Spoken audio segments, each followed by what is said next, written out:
पंजाबच्या माजी उपमुख्यमंत्री सुखबीर सिंग बादल यांना आज एअरलिफ्ट केलं जाणार. हल्ला करणारा गुरुद्वारातील सेवादार असल्याचं उघड. सांगली जिल्ह्यात 2 एसटीचा भीषण अपघात. 2 ते 3 जणांचा मृत्यू झाल्याची माहिती. विटाजवळील रेवणसिद्ध घाटात दुर्घटना.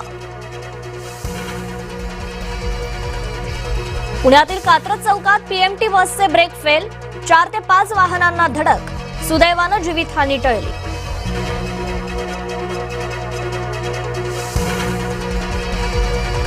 सिद्धिविनायक मंदिरातील कंत्राटी कामगाराचा मृत्यू. जेवण बनवताना उकळलेला पाण्याचा टोप अंगावर पडला.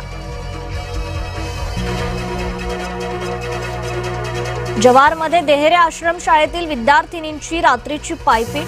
शाळा सुटल्यानंतर एसटी न मिळाल्याचं उघड. सुरक्षेचा प्रश्न ऐरणीवर. उत्तराखंडच्या चमोली टनेलमध्ये पाणी आणि राडारोडा घुसला. 7 कामगारांचा मृत्यू. 2 जण बेपत्ता. आमदार अपात्र ठरले तर ठाकरेंचं बहुमत. कपिल सिब्बल यांचा युक्तिवाद. केंद्रीय निवडणूक आयोगाच्या कार्यपद्धतीवर प्रश्नचिन्ह.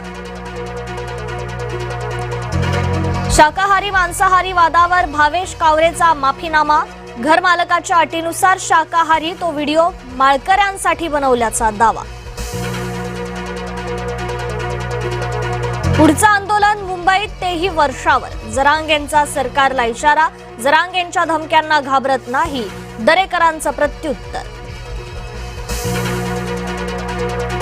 कर्जतच्या रस्त्याची पोलखोल करणाऱ्या मुलींना आदित्य ठाकरेंकडून सायकल भेट. शाळकरी रिपोर्टर नेहा घारे हिनं आदित्य ठाकरेंचे मानले आभार.